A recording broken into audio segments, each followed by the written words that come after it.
नमोस्तु महाराज जी। सुल्लक जी को एक चामी, बड़े होके मैं क्या बनूं आप बताइए महाराज जी। बहुत अच्छी भावना बेटा। आप कितनी उम्र है बेटा आपकी? 11 साल। बहुत अच्छी बात बेटा। सबसे पहली बात बेटा, अब तुम्हारे ऊपर जिम्मेदारी थोड़ी ज़्यादा है, लेकिन एक बात कहता हूँ बेटा, इतनी छोटी उम्र में तुमने बहुत कुछ देख लिया कि नहीं? इतनी छोटी सी उम्र में तुमने बहुत कुछ देखा है बेटा। एक बात ध्यान रखना, संसार में जब जब रहते हैं, जितने लोग रहते हैं उनके साथ यही होता है और उस दुख को हमेशा झेलना पड़ता है। अगर वैराग हो जाए तो हमारी दुकान खुली है, और बेटा वैराग ना हो तो घर पर रहना श्रेष्ठ है। ये कभी मत सोचना कि हमारे पीछे जो है उनका क्या होगा। कुछ नहीं होगा, तुम नहीं होगे तो भी तो वो जिएंगे ना, आपकी माँ है ना। आप सोचो कि मेरे पीछे मेरी माँ का क्या होगा। कुछ नहीं होगा, तुम नहीं रहोगे तो भी तो माँ चलेगी ना, जिएगी, जीवन तो जी लेगी, कोई चिंता नहीं करो। मेरा स्पष्ट कहना है बेटा, सर्वश्रेष्ठ है कि बड़े होकर के तुमको मुनि बनना चाहिए।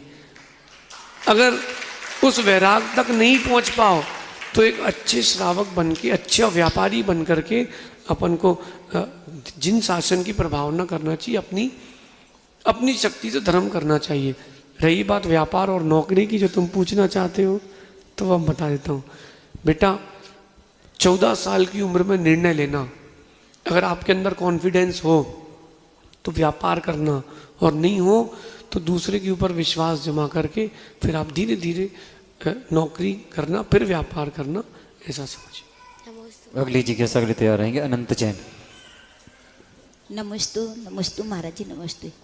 इच्छा मेरी महाराज, मैंने जो है, जैसे सब लोग महिलाएं जैसे जाती हैं 3 दिन में, जैसे किसी के इधर भी, तो फिर रात में हम लोग जैसे भक्तामृत करते हैं और स्वाध्याय करते हैं, तो शास्त्रों को छीन सकते हैं क्या? जैसे देखिए, अगर तीसरे दिन गए हैं खारी वगैरह में, आप तो जाते ही नहीं, वैसे आप तो घर में बैठने जाते हैं, तो बैठने गए तो उसमें कोई बाधा नहीं है।